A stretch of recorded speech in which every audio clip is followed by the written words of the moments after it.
Good afternoon, all. I think we are refreshed, so you are ready to listen to my own presentation.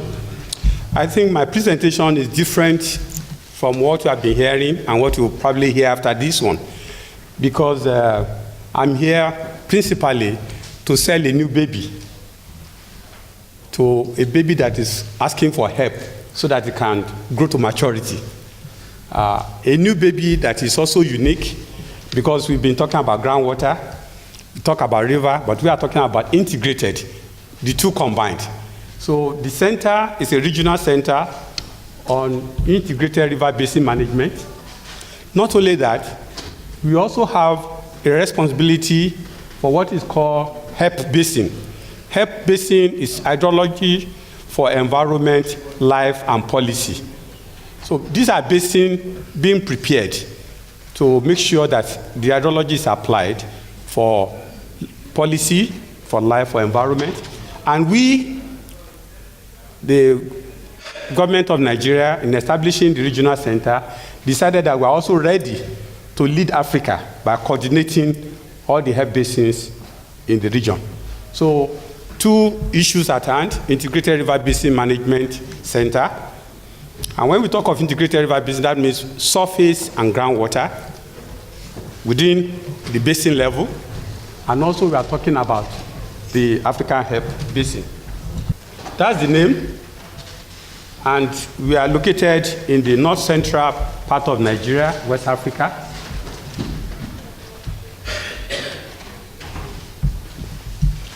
When you look at sub-Saharan Africa in terms of water development, I think we are at our infancy level. In fact, the personnel and human resources needed to develop the sector is still very scarce. The UNESCO said we need at least 2.5 million scientists and engineers and technicians for water and sanitation subsector only. So when you now look at the total water resources, irrigation, dam, basin management, we are talking about doubling that amount. So we need rapidly to develop human resources to build capacity for Africa. And in Nigeria, 1 out of every 5 Africans is a Nigerian. So 1/5 of that also must come from Nigeria. And that's why the government of Nigeria felt the need for this center. In fact, it was our former president, Olusanjo, during the first African Regional Consultative Meeting on UNESCO IHP in 2006, said, we do not want to be left behind. The sub-Saharan Africa must move along the rest of the world. So he requested that we should have a water institute in Nigeria, and offered my institute as the base that can be utilized or developed to be the regional center.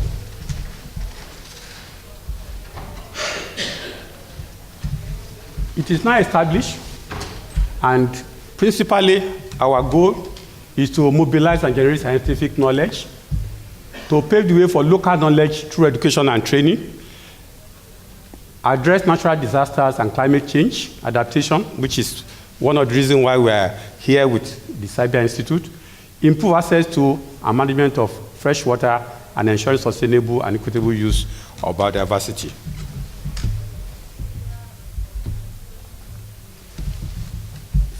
For us to be able to make it a regional center, we have to get other African countries to support our proposal. So locally, nationally, we had about 3 sets of meetings to sell the idea, to ensure that we all know that in the tropical region of West Africa, we need integrated river basin management studies, research, and training, so that we can also have a sustainable development. All these countries supported us and signed that they were supporting the regional center before we took it to UNESCO. The mission of the center is to provide education and training for water resources and related professionals in integrated water management, and to build the capacity of sector organizations, knowledge centers, and other institutions involved in management of water resources, the environment, and agricultural infrastructures for effective delivery and resource stewardship for the benefit of the countries of the region. Our vision as a new baby is to be the foremost regional institution for capacity building in technical and management areas of water resources, having responsibilities for planning and execution of training and research activities, acquisition, archiving, analysis of data, and dissemination of information for sustainable integrated river basin management. The functions envisaged for this center, they are within the full range of the UNESCO. One, we want to make sure we are active in integrated water resources management training and research, and we are looking at all those topics like watershed management, extreme hydrological event, assessment, water quality management, ecological problems, hydroinformatics, which is also very important. Then we are looking at institutional framework development, water laws and policies. In fact, this is water governance in sub-Saharan Africa is a big problem. In fact, on 2 or 3 occasions, I've organized workshops and meetings for parliamentarians, for policymakers, and they don't take it as serious as the one we have seen this afternoon, where people come together to see the issue at hand. But we are doing our best to build their capacity to educate them. So we are developing water laws and policies, the institutional reforms, in order to ensure water resources development in the region. So activities so far, we have thinking of developing programs in relationship with universities in the country, and we have looked at some areas of major interest, which are areas we are emphasizing right now, but we are not limited to that. What we have done also in May this year, we had a seminar to launch our own center. And one of the things we did there was to develop the curriculum for postgraduate programs in integrated river basin management. We are sharing this with everybody so that people know that we are interested in increasing the human capacity in knowledge of the people in the area, including the universities. So what we did was to have what we call a course content that has Module 1, constant principles, Module 2, Module 3, Module 4, Module 5, and Module 7, water resources information system and GIS. So we are looking for cooperation in all these areas in order to ensure that this program is successful. It will be offered by the Nigerian universities. We have already selected 6 universities to pilot it. And these 6 universities are Ahmadu Bello University, University of Ilorin, University of Maiduguri, University of Agriculture Abeokuta, University of Calabar, and others. So they are within different geopolitical zones of the country so as to improve the knowledge in the area. And we have signed a memorandum of understanding with these universities who are presenting the program for their Senate. I will quickly run through this because I think these are general knowledge for people to know. Future projects. Our future project is in line with the UNESCO Phase 7 and Phase 8 projects. We are looking at adapting to impacts of global changes in river basins and aquifer systems. So that shows that, as I said, we are looking both surface and groundwater. And we thought these are areas we want to look at. Development of stress indicators in the hydrological system in different ecological zones of the region. There's this indicator, hydrological stress indicator has not been developed in sub-Saharan Africa to know what the problems are. And we want to be very active in that one. We want to assess impact of climate change. We also want to look at saline water intrusion problems in selected aquifers in the region. Like in a country like Ghana, they started experiencing saline movement into their groundwater system. And so we thought this is also another area we are interested in. So we are looking for potential partners to work with us. Then we want the area of strengthening water governance for sustainability. This is where we look at international organizations to come to us to identify potential causes of water disputes and strategies for their resolution. We have 2 major river basin commission within the region, the Lake Chad Basin and the River Niger Basin River Authority. And already within the region now, they're already having conflicts conflict of uses in the countries. So we are building we are developing water charters which can help. Then governance strategies, and also managing water as a shared responsibility across the geographical and social boundaries. We're also looking at the area of hydrology for sustainability, because we believe this is also important now. We want to move with the world.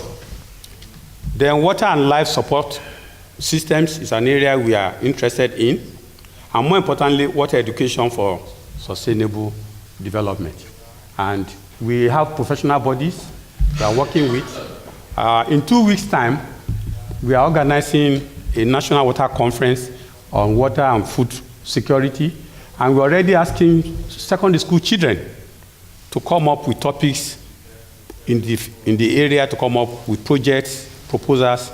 We evaluate and give them prizes as a way of encouraging young people to learn to develop in the water sector. The HEP, Regional Coordinating African Unit, we have a mandate. Our mandate is to develop and implement an outreach strategy of the African HEP Basin Network. We want to be integrated into the UNESCO system. We want to seek information and news from all the coordinators of the HEP Basin in Africa to be published, so that we also have data for the world to share.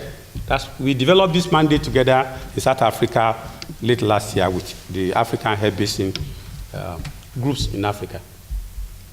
We want to maintain the record of HEP Basin in Africa, then maintain records of various HEP basins, act as liaison between the African HEP and Global HEP Network, and then prepare biannual report, facilitate the admission of new HEP basins in Africa so that people can see the importance, and also to coordinate with HEP regional meetings. Beneficiaries are clients of the regional centers. Well, we are looking at the water sector capacity building, the education, training, and research groups, then partnership building and networking among knowledge-based organizations, standard setting for education and training. That's one of the reasons why we developed that MSc program. Somebody has to set the standard, Also, we are involved in standard code of practice. We have just developed the code of practice for groundwater exploration in Nigeria, whereby we give details of what you need to do and the data that you need to submit, so that we ensure that you do not abstract the groundwater system. So we develop standards as an institution, and then policy forum on water.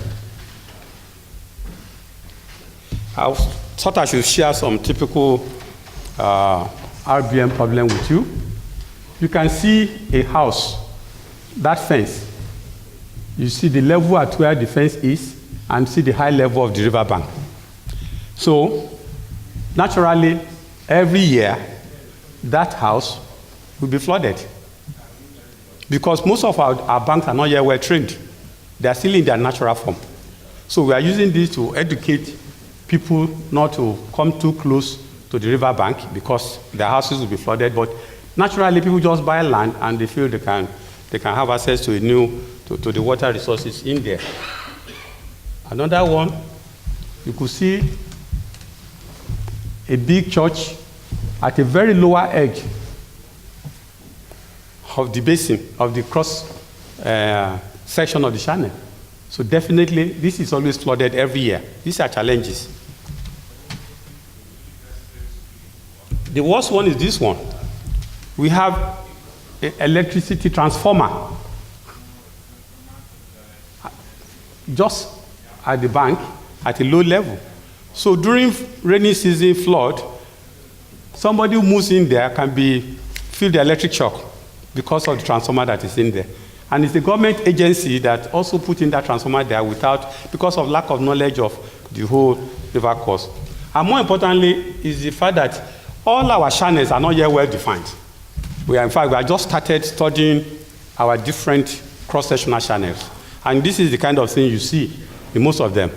No navigation plan, nothing. So we are still at the infancy of development, and that's why we are here to seek for help, to seek for collaboration, to ensure that this baby is sustained and grown to maturity.